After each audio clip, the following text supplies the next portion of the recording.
بسم اللہ الرحمن الرحیم۔ السلام علیکم پیارے ناظرین، آج کا یہ واقعہ ایک سچا واقعہ ہے، سبق آموز واقعہ ہے، بہت ہی خوبصورت واقعہ ہے۔ کس طرح بابر نامی ایک لڑکے نے غریب اماں جو کہ بھوکی تھی اس کی مدد کی۔ بہت ہی دل چیر دینے والا واقعہ ہے۔ اس واقعے کو اینڈ تک ضرور دیکھیے گا، اس سے آپ کو بہت سبق ملے گا۔ آئیے تو چلتے ہیں، اس واقعے کو شروع کرتے ہیں۔ ایک چھوٹے سے گاؤں میں بابر نام کا ایک لڑکا رہتا تھا۔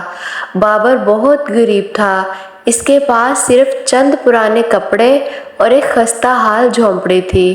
اس کے والدین کا انتقال ہو چکا تھا اور وہ اکیلا ہی اپنی زندگی گزار رہا تھا۔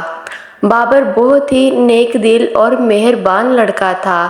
وہ ہمیشہ دوسروں کی مدد کرنے کے لیے تیار رہتا تھا، چاہے اس کے پاس کچھ نہ ہو۔ ہر روز بابر اپنے گاؤں کے لوگوں کی مدد کرتا تھا۔ کبھی وہ کسی بوڑھے کو راستہ پار کراتا، کبھی کسی بچے کو پانی پلاتا اور کبھی کسی بھوکے کو اپنے کھانے میں سے تھوڑا سا حصہ دے دیتا۔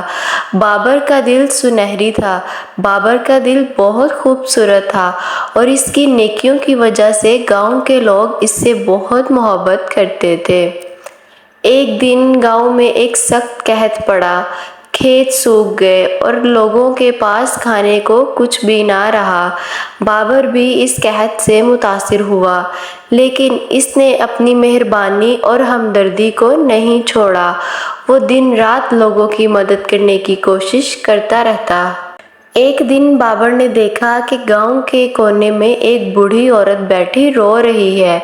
بابر اس کے پاس گیا اور پوچھا، اماں آپ کیوں رو رہی ہیں؟ بوڑھی عورت نے روتے ہوئے کہا، بیٹا میں بھوکی ہوں، میرے پاس کھانے کو کچھ بھی نہیں ہے۔ بابر نے اپنے پاس جو تھوڑا سا کھانا بچا کر رکھا تھا وہ اس بوڑھی عورت کو دے دیا۔ عورت نے اسے دعائیں دیں اور کہا، بیٹا تمہاری یہ نیکی خدا کے ہاں ضرور قبول ہوگی۔ کچھ دن بعد بابر جب اپنی جھونپڑی میں سو رہا تھا، اسے ایک خواب آیا۔ خواب میں ایک جادوئی درخت نے بابر کو بتایا کہ بابر تمہاری نیکیاں اور مہربانیاں بہت قابل تعریف ہیں۔ تمہارے دل کی صفائی اور ہمدردی کی وجہ سے میں تمہیں ایک تحفہ دینا چاہتا ہوں۔ صبح اٹھتے ہی تم میرے پاس آ جاؤ، میں گاؤں کے درمیان میں ہوں۔ بابر صبح اٹھا اور جلدی سے گاؤں کے درمیان گیا۔ وہاں اس نے ایک بہت بڑا خوبصورت اور سنہری درخت دیکھا۔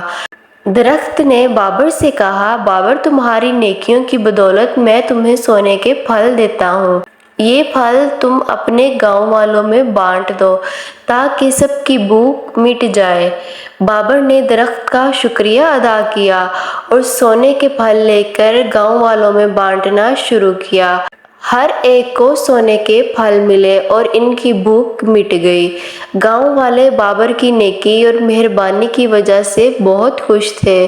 سب نے مل کر بابر کے لیے دعا کی اور اس کی تعریف کی۔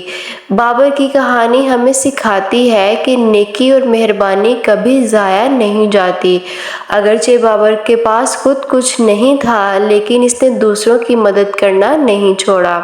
اس کی نیکیاں اور مہربانیاں آخرکار اس کے لیے انعام بن گئیں۔ ہمیں بھی بابر کی طرح ہمیشہ دوسروں کی مدد کرنی چاہیے، ہمارے پاس خود کچھ کھانے کو نہ بھی ہو۔ اس کہانی کے بعد گاؤں میں ہر کوئی بابر کی مثال پر عمل کرنے لگا اور ایک دوسرے کی مدد کرنے لگا۔ گاؤں میں خوشحالی اور محبت کی فضا قائم ہو گئی۔ پیارے ناظرین، امید کرتی ہوں آپ کو یہ چھوٹی سی کہانی پسند آئی ہوگی۔ ویڈیو اچھی لگے تو لائک کر دے، چینل کو سبسکرائب کرنا مت بھولیے گا۔ اللہ رب العزت آپ کا میرا حامی و ناصر، دعاؤں میں یاد رکھیے گا۔ اللہ حافظ۔